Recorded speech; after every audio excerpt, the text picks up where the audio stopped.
There's been a few card cones making the rounds as of recent, 3 of which I've wanted to talk about for a little.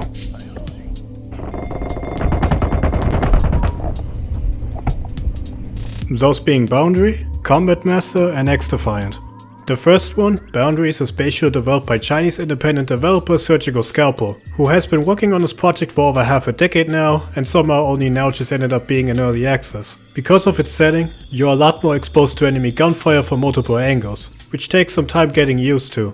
A lot of gunfights end up being in long range, so snipers and DMRs dominate on most maps. And since you're moving in 0G, there's also the ability to rotate your character, which creates new angles to look at and surfaces to peek over. You have your custom classes and characters with abilities similar to Call of Duty. It's kind of how I would imagine Infinite Warfare to be like if it stayed fully committed to 0G gameplay. The gunplay feels nice and its animations are solid. It's always fun to see your magazine just float away after an empty reload.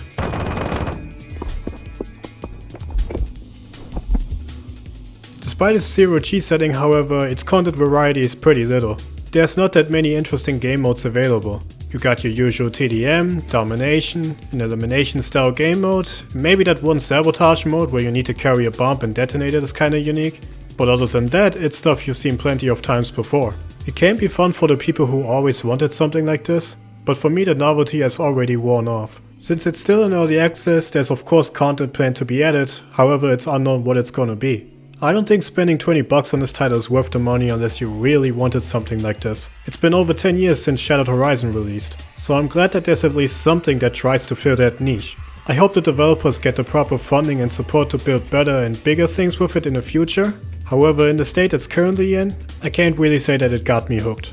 There is a decent framework with how smooth it plays and how well optimized it is. Graphically it looks pretty good, and as someone who sits around the minimum requirements, I was even able to get smooth frame rates at mid to high settings at 1080p, which I was positively surprised by. Also, this soundbite is probably gonna haunt me in my dreams one day.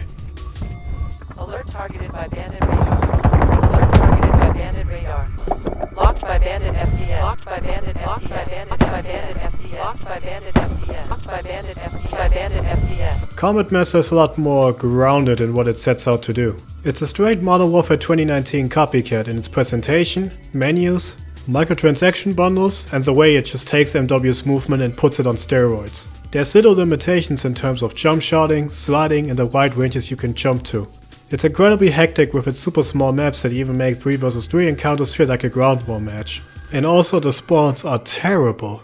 One thing that sets it above Modern Warfare, which is also kind of important for a mobile game, is how easy it is to get into. A single gigabyte download size, and there's also not as many menu pop-ups and clutter. Warzone 2 threw more shit at me after a fresh install than an actual mobile title. There's really not much to this game other than super mindless killing for instant gratification, and abusing the hell out of this game's movement. I don't think it takes itself really that seriously. Okie dokie. The list of game modes are your standard fare, custom classes work like they do in CoD, and even the gunsmith is identical to MW. However, numbers wise it's doing good so far. And I think it will always retain its own audience, even though that audience is probably gonna be mostly 12-year-olds suffering from a G Fuel addiction.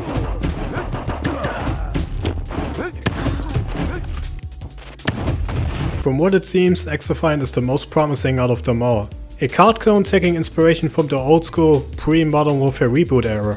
Not going for the pseudo-realism route and being more arcadey, map design kept simple, and movement not being as restrictive. It's aimed at frustrated card players looking like something that feels like the old days. XDefiant has almost nothing going for it from a creative standpoint, but that's the goal. It's the most cynical, but also most successful way a competing publisher would create a card clone or quote-unquote killer. Don't try to do anything totally different that could scare off a portion of your player base. Rely on brand recognition from other Ubisoft IPs by having Splinter Cell, The Division or Far Cry factions and map locations, with said factions also containing their own specialist ability system ranging from hacking, to stealth, to pyrotechnics. What Ubisoft is doing here is emulate its old gameplay cycle and essentially fix and change everything the CoD community is complaining about today. You hate skill-based matchmaking? Not a thing in regular public matches, we have separate playlists for that. We also communicate with our fans way more, by the way. Any feedback we'll take into consideration, adjust accordingly, or at least have a debate and discussion about. There are no ridiculous publisher politics and player retention requirements that we have to uphold for our suits.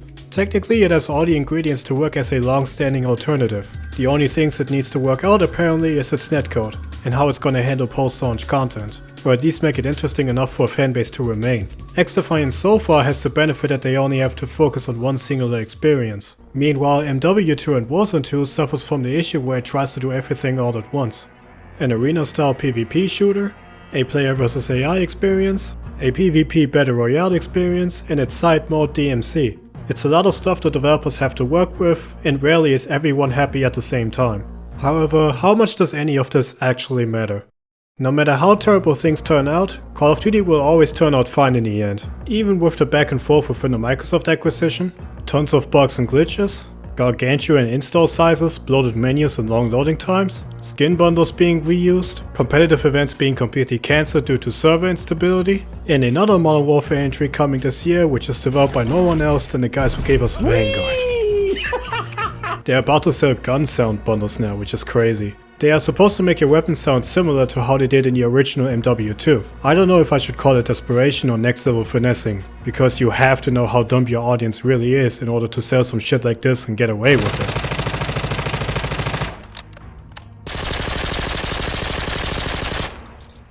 Yeah, I'd say that's fairly accurate. You gotta remember, Infinite Warfare still outsold Battlefield 1 despite how much hate it got. The bar can go very low if they wanted to. So while games like Combat Master or XDefiant are never gonna kill Call of Duty obviously, it's always good to have some competition. I would still be pretty shocked if any of these games had any notable relevance in 2024. Combat Master will keep its niche audience of fugitives wannabes whose biggest discovery in their lives was slide cancelling. Boundary will also probably stay around if its content updates are substantial and regular. I just wish it had something like a campaign. And XDefiant just has the longest standing power out of the three off-rip because of the attention it gets, and the bigger foundation it already has. But in the end I'll have to see how things unravel themselves in the coming months. Let me know what you think of any of these three games, maybe you played them or maybe not, and also a new Modern Warfare already coming this year. I do hope that XDefiant actually goes somewhere because I do miss FPS shooters that are just more simple in what they're trying to do and achieve. Maybe it's also kind of naive to bet away all my chips on the Ubisoft title of all things.